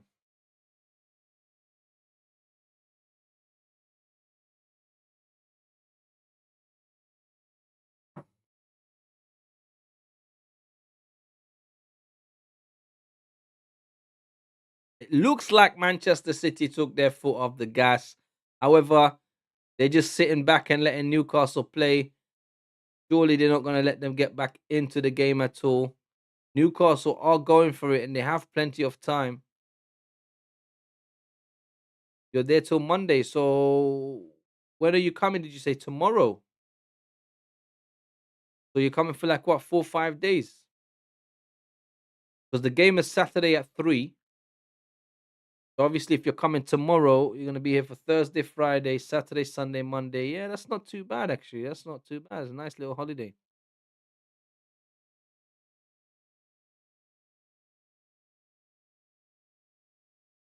You know, if Arsenal at some point, possibly not this season, but like next season, if we ever face a Danish team, I'm gonna try and come to Copenhagen. If we play like Copenhagen or someone else in the Champions League, I'll definitely buy an away ticket and come to that game. So 3 t-shirts, 2 sweaters, and so on, but all that's in smaller backpack. Yeah, how did that take the wind out of you, bro? Man packed a small bag with a couple of things and went, phew, that took the wind out of me. Okay. 8:30 UK time on Friday. What, in the evening? Haaland getting warmed up. Holland, Erling Holland. What are you getting picked up? I mean, what, you're arriving here in the evening, 8:30? You mean 8:30 a.m.? If you arrive on Friday, 8:30 p.m., that means you pretty much only got Saturday, Sunday, and Monday. So you got 3 days, dude. Alanga again at the byline, Alanga, but loses the ball. Now Tijani Reinders helping out his defender. This is a free kick for Newcastle for Man City. Oh, in the morning, yeah, that's good because then at least you can enjoy whole of Friday. Well, this is what you do when you arrive in London. Go to Central, go to Oxford Street, go Piccadilly, do those things on Friday. Then Saturday, go to the game like at least 2 hours before, dude. Go and enjoy the scenery around the stadium, take pictures, go into the armory. Yeah, chat to other fans as well, make some videos, whatever. Then go into the stadium early, experience that, walk around the stadium. It's lovely, man. You'll enjoy it. Make a day out of it on Saturday, but try and get there early, man. Tunali. Actually, let me look at the. Oh, I can't right now. I'm gonna look at the Arsenal app after the stream. I'm gonna see if I can get a ticket. If not, I'll ask my mate if I can get a ticket. If I can't get a ticket, then I'm just gonna do the stream, dude. And you're gonna have to enjoy it over there with your pups. But trust me, you'll enjoy it, man. Don't worry about that. Just don't jinx it and make Arsenal lose, Peakster.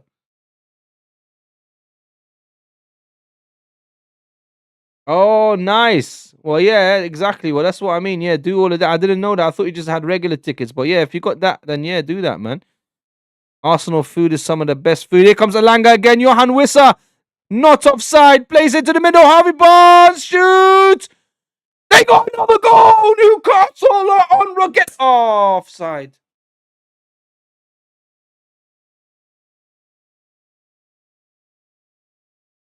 How did Harvey Barnes not know that he was offside? Who was it? Johan Wissa that was offside or Harvey Barnes?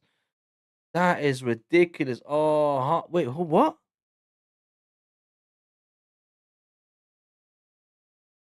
But I don't understand that. Harvey Barnes was offside when the first ball was played to Johan Wissa, or Johan Wissa was offside. Oh man, that's a shame, man. Newcastle. Oh, now they want to put on Cherky and Rodri and Haaland. Look, they want to finish Newcastle off. He got worried, Pep Guardiola. Pep Guardiola's like, oh no, they're getting back into this game. They might just do a Fulham. He's like, nah, bring Haaland, bring Cherky, bring Rodri, bring the main people, and we need to see this game. That means, look, even Pep Guardiola has fear. Even Pep Guardiola worries. Trust me. Newcastle are not a team to be played with, are not a team to just joke around with and be casual with. They will slap you. It's just a little too late from Newcastle. Just too little, too late. They should have started like this in the first half. They could have actually been in the game. But because they didn't, they've shot themselves in the foot and they've given themselves a mountain to climb, a Kilimanjaro mountain to climb, or a bloody Mount Everest to climb, because they're not getting back. And especially with these players coming on now. Because if you get a ticket, looks for the white banner where we all seated because we will try and hang it over the barrier. Yeah, no problem, bro. I'll look out for it, but I'll shout you anyway on Insta. I'll just let you know. I'll take a picture of where I'm sitting as well.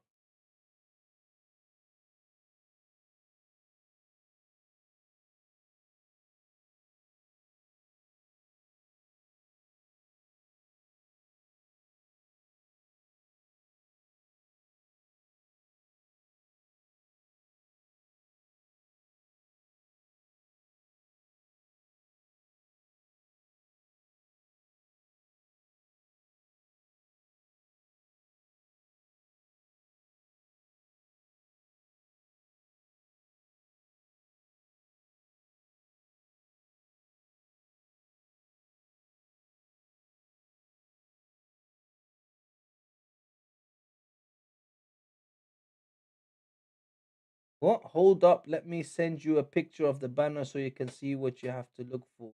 Yeah, send it to me, but I can't right now because one of the phone that the phone that you're gonna send it to is actually recording something. So I will have to see it after. Send it to me. I'll have a look after. I'll message you.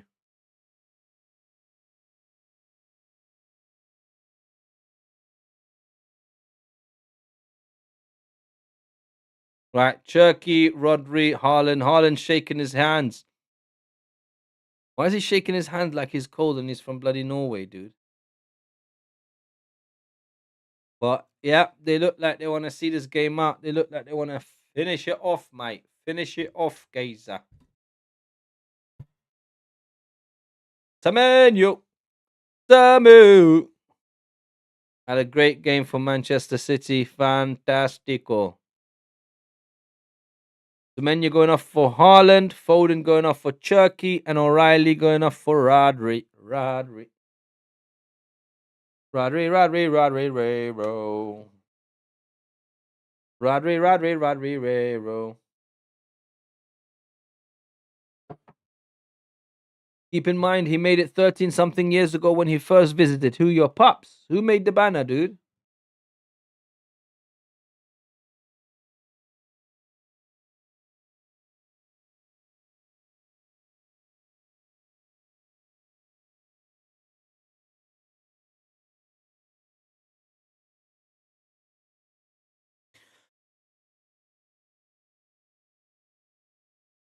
Man, I hate doing these evening games after work when I'm finished because I wake up so early to go to work. Your dad, oh, okay, fair enough. So what? Your dad is also a super gooner, yeah? He's a proper Arsenal fan as well, yeah?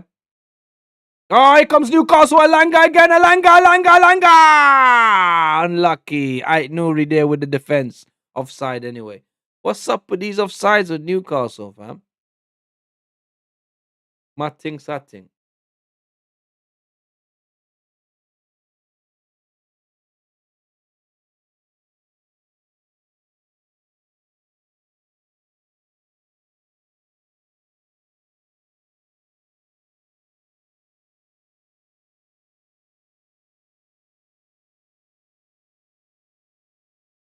Haaland first attack. Straight into Kevin Trippier plays it back to Aaron Ramsdale. Oh my God, Haaland. Aaron Ramsdale not nearly. Aaron Ramsdale shot the ball trying to clear it, shot it against Erling Haaland's head, and it nearly went in if it wasn't for Aaron Ramsdale running back. The Etihad is nearly emptied, boy. Nobody wants to stay for the rest of this game, yo. They're like, yo, we done out here. Your dad's got 2 cannons tattooed on his chest. He's a bad man. You know, I might this season if Arsenal, depending on what they win and how much they win, I might get an Arsenal tattoo. I mean, I've never really wanted tattoos, to be honest with you. I've been holding out for so long, saying to myself, nah, I'm not really about that. I don't really want to get tattooed. But I think this season, definitely, if we win the Premier League and maybe the Champs or an FA Cup, if we do a double or a treble, definitely I'm getting a tattoo, 100%. But not on my chest though. I'll get it somewhere else. But definitely getting an Arsenal tattoo at some. I might get this, the Victoria Concordia badge. Get it tattooed somewhere. I'll figure it out. But yeah, man's got 2 cannons. What, crossing each other like that, or like one pointing each way? Like how? What do you mean? How has he got the cannons on his chest?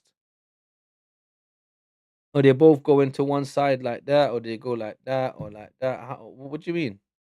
Or has he got them on his shoulder? If he's got like one cannon here and then one cannon here, like pointing out like that, that would be sick. I'm not gonna lie, that would be sick. His recording studio, I painted the Arsenal colours and it's filled to the brim with Arsenal merch. No way!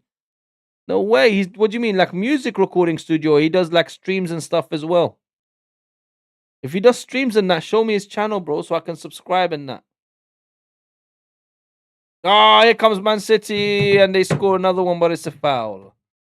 Marmoush gets another goal in the back of the net, but Nico Gonzalez fouled. I think it was, who was it? Willock or Thor?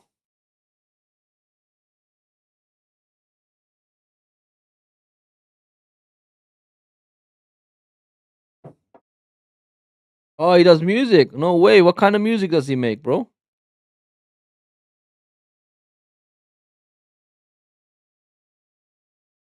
Tell him to make an Arsenal song, broski. Ah, Rodri going a bit hard on Tonali, and then he got his slap in the back by Tijani Reinders, and he felt it. He's like, "Yo, bro, you slapped me hard, fam. Relax." That was funny. That was funny. Kieran Trippier comes off for Will Osula. Will Osula, where is he from? Is he not Danish? Is he? Where's Osula from? Is he from? Not from. Is he from Norway as well? I know he's Scandinavian, but where's Peakster? Where's Osula from? I know he's Scandinavian, but I don't know. Is he Finnish? He might be from Finland, actually. Yeah, he might be from Finland. Finland.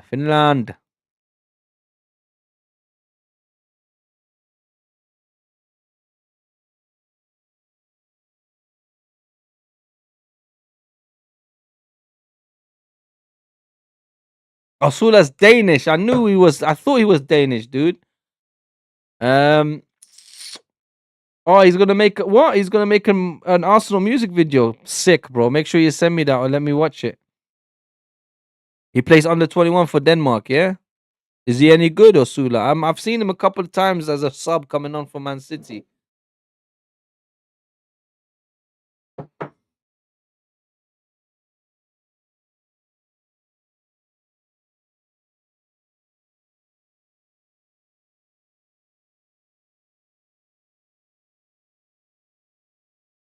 You know, if you're gonna do a video of music video, you should take your dad to the archway as well, the Arsenal archways. You know where they put like the paintings of the Arsenal players and that, where they painted the Eberici Eze mural as well.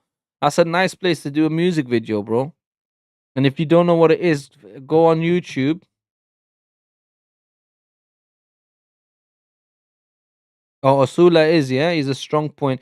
Beekser says Osula is a strong point, but we haven't seen much of him. Yeah, I haven't seen much of him either. But I knew he was Scandinavian. I just forgot where he was from, whether it was Finland or Denmark. I had a feeling it was Denmark.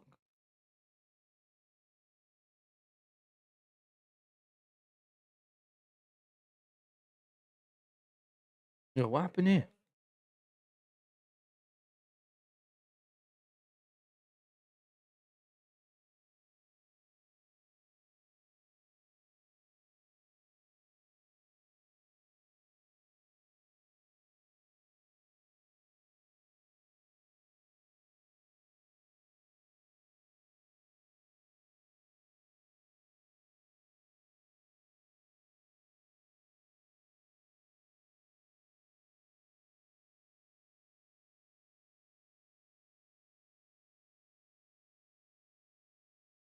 Yeah, the archway. That's what I'm saying. The archway.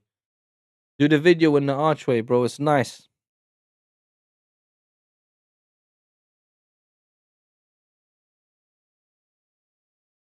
Facts.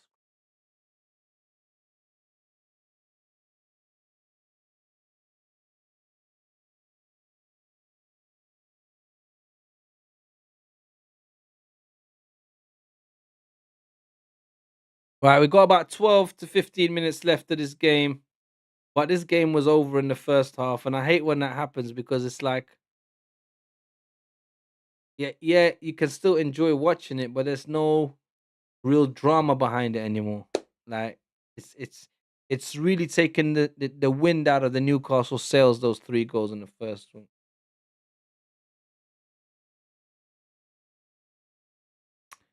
A lot of his work is inspired by Depeche Mode. I don't even know what that is, bro. Is that like a genre of music? Here's Holland, Marmoush. He wants his hat trick, but he couldn't get it. Depeche style. Let me see. I don't know what that is, bro.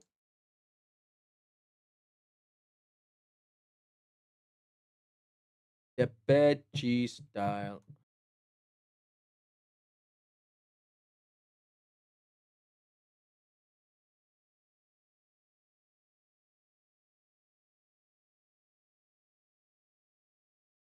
Depeche. Oh, what's that like? Punk rock or something?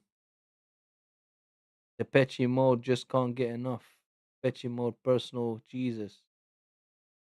Depeche Mode everything counts. Good. They look old school, dude. Yeah, they look like a rock band, but they look like they're from. Whoa, they get a lot of views though. Jeez, one of their videos, "Enjoy the Silence," has got 522 million views, bro. That's 500 million, fam. Yo, oh my god.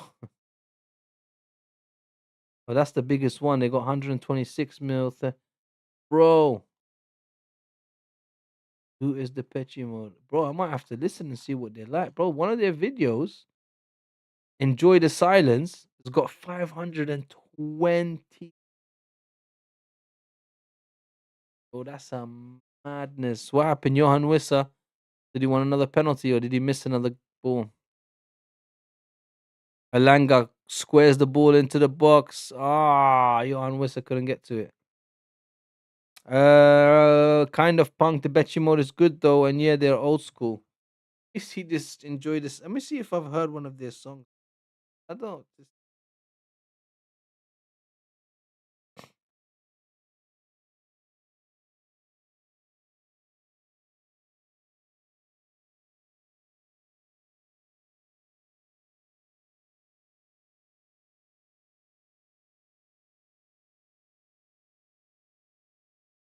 16 years ago, they made this song and it's made 522 million.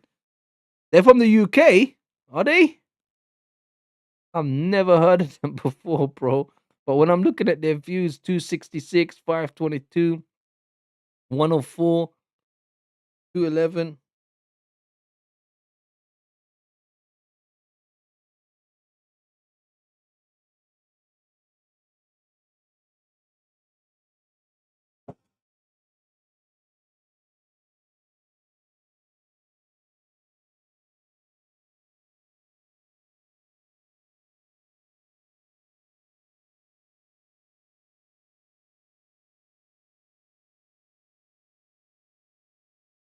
Holland.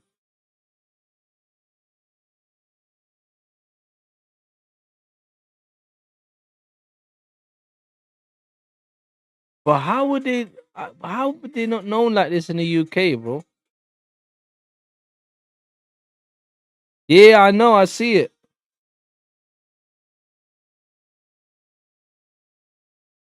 Yo, this is crazy.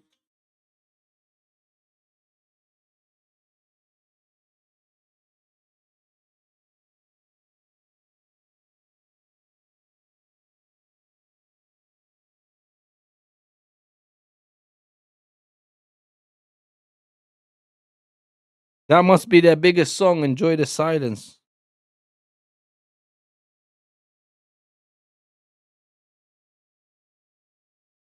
Apache Mode. How have I never heard of these people?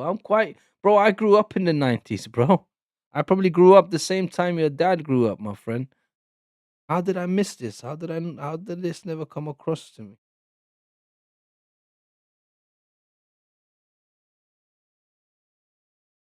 I'm sure I've heard one of their songs and I don't know. Here we go. Come on. I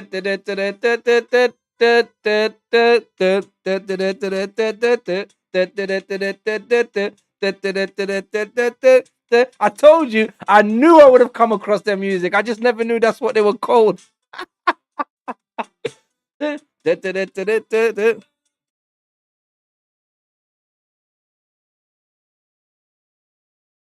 Your dad's 72.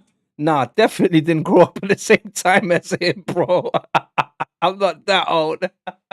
Bless him. That's like my dad's age, bro. My dad's around that age. My God. I just don't think you were exposed to it, my guy. I listened to it a lot growing up. I guess certain genres attracts. Nah, bro, you don't understand. I listened to a lot of music. You know, my problem was I never bothered learning people's names or bands' names. Like I used to just watch Sensoon says one more goal and my prediction will be right. Yes, you are correct. You are correct in saying that your result will be right on the night. However, if you look at the top, it says aggregate of 5-1. I know you said 3-2, but that's not the real score. That's just the score of tonight's game. But because it's a two-legged game, it goes to aggregate. So at the moment, it's actually 5-1. It's not actually 3-1. It's 5-1. But on the night in this game now, yes, if Newcastle score, which they did, but it got ruled offside. So if they did score another goal, your prediction on the night will be correct. You get 2 lucky points for that. But yeah, as I was saying, Peaks. So yeah, man, the Patchy Mode definitely come across me. I've heard their music, especially Just Can't Get Enough. Yes, Personals Jesus by them. A lot of their music, I just didn't know then. I didn't know that's what they were called, the Patchy Mode. That's like with a lot of music, bro. I've got so many songs in my head that I know, music that I know. But if you ask me, oh, who's the person that sang that or which band, I'll be like, bro, I don't even know.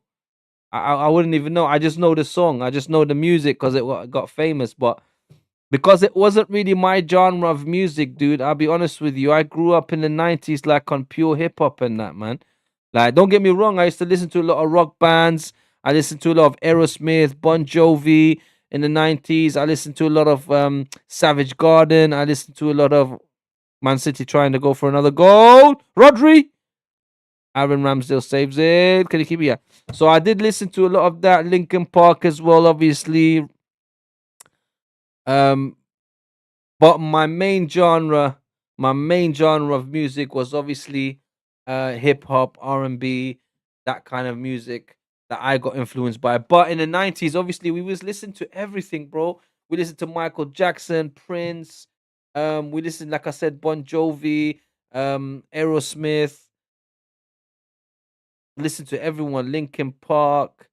Bro, that's what I'm saying. So many people. I used to even listen to some weird German music. Do you remember there used to be a song that goes Ein, zwei, Polizei, drei, vier, Brigadier. Bro, some crazy music. We used to punk rock, Metallica, AC/DC, what else? Pink Floyd, bro. We listened to everything, but ask me to name certain songs or certain groups. I don't remember them, bro.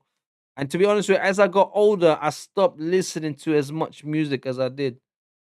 Yeah, that's what I'm saying. So as I grew up, I don't know. It's just before when I was young, I would always put on MTV, the music box, the bass or MTV bass. I just put all the music video channels, and we just sit there all day and just watch all these different music tunes come on.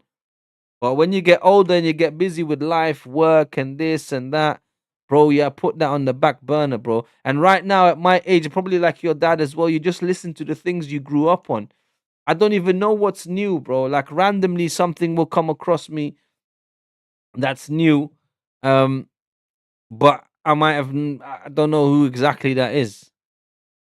Um, like sometimes people are like, oh, do you know that song by such and such? But bro, I don't know, bro. Your dad's gonna bring his 1930s kit. He's a sick brer, bro. He's got a 1930s Arsenal kit. Johan Wissa in the box, unlucky. Yo, that is sick. That is sick. My first and oldest Arsenal shirt is the Dennis Bergkamp 1995 JVC, which unfortunately I don't have. Tonali with a shot. Ooh, unlucky Sensu. Nearly your prediction come right. Um, Unfortunately, I've lost, not lost, but ruined so many Arsenal shirts when I was younger because I used to play football in them a lot, and my mum would constantly wash them, and I didn't really care about much. I'd just get another one, whatever, and didn't have that mentality of like, no, let me look after them and collect them. So a lot of the early ones, the genuine early ones that I had, it's got, and he said it's clean as well. That's good. That's what I'm saying. He looked after it. It's to Johnny Reinders. I was stupid enough not to do that, but fortunately enough, you can buy retro shirts now. There is a website. I think it's called jersey.com. You go on there and you can get classic retro shirts for cheap prices. Yeah, bro, I'm proud, my friend. I am very happy for you, bro. Unfortunately, I was the first in my dad's a Man United fan. I was the first in my family to be an Arsenal fan, bro. So I'm kind of like your dad. I'm the one because my family, like my little brother and some of my nephews and all of that, they've become Arsenal fans because I wouldn't say just because of me, but as in they saw me watching Arsenal all the time, being influenced heavily by Arsenal. Um, but yeah, my family's split between Man United and Arsenal. So my sister, my dad, some of my nephews, they're all Manchester United supporters, and then you got the Arsenal lot in my family as well. So yeah, that game against Arsenal the other day was not happy days for me, dude. My dad was a big fan of Manchester United. When I say big fan, obviously not how I'm a fan of Arsenal, but I remember he was raving about Rooney when they signed him from Everton, bro. He was going crazy because he loved Rooney even when he was at Everton, and then when he made his debut for England in the 2004 European Trophy.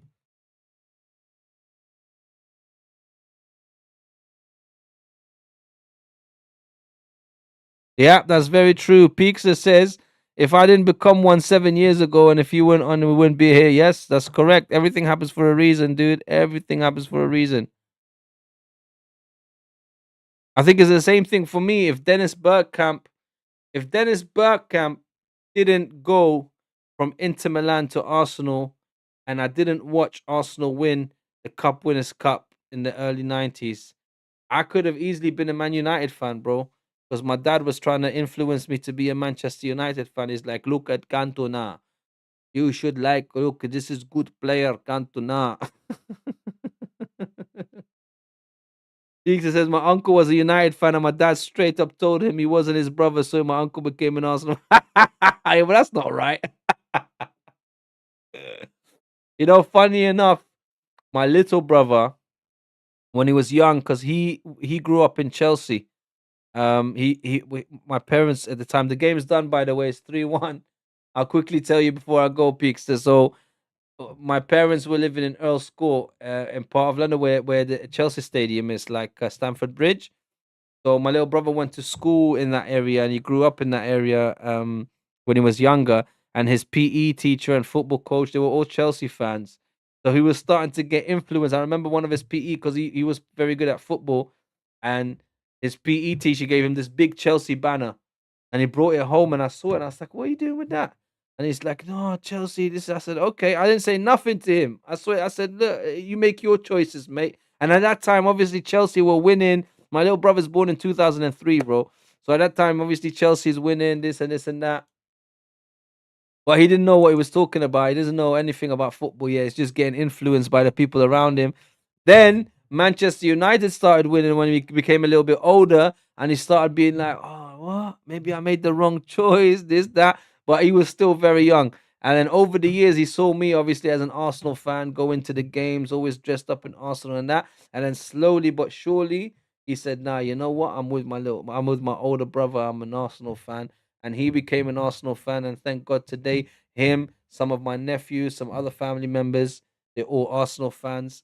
Um, Unfortunately, like I said, I've got family members that are not, that are Manchester United fan. Anyway, listen, Peakster, I'm gonna go. I'm gonna let you go. It must be late where you are. You're tired. You're packed. You're traveling soon. So I'm gonna leave you in peace, dude. Thank you for joining me today, Peakster. You will always be my number one fan, broski, and I'll be your number one fan. You were the first person to ever come to my channel, so you will always be known as the number one Peakster. So I really appreciate you. Thank you for always trying to, not trying, always coming to join me whenever you can. I do really appreciate you, dude. Thank you so much. And yeah, I hope you enjoy your time in England. I'm sure I'll speak to you before you come.